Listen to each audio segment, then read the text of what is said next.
Tingnan natin muna yung ano dyan. Baka pag bumangon yan, karoon pa ng problema pa yan. Tingnan natin ang ambulansya ng barangay.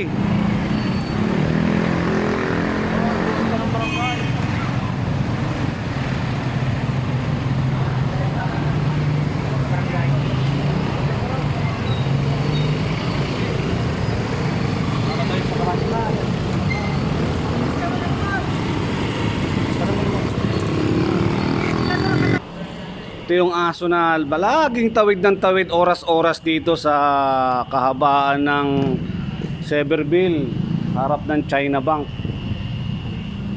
at ng Pixis.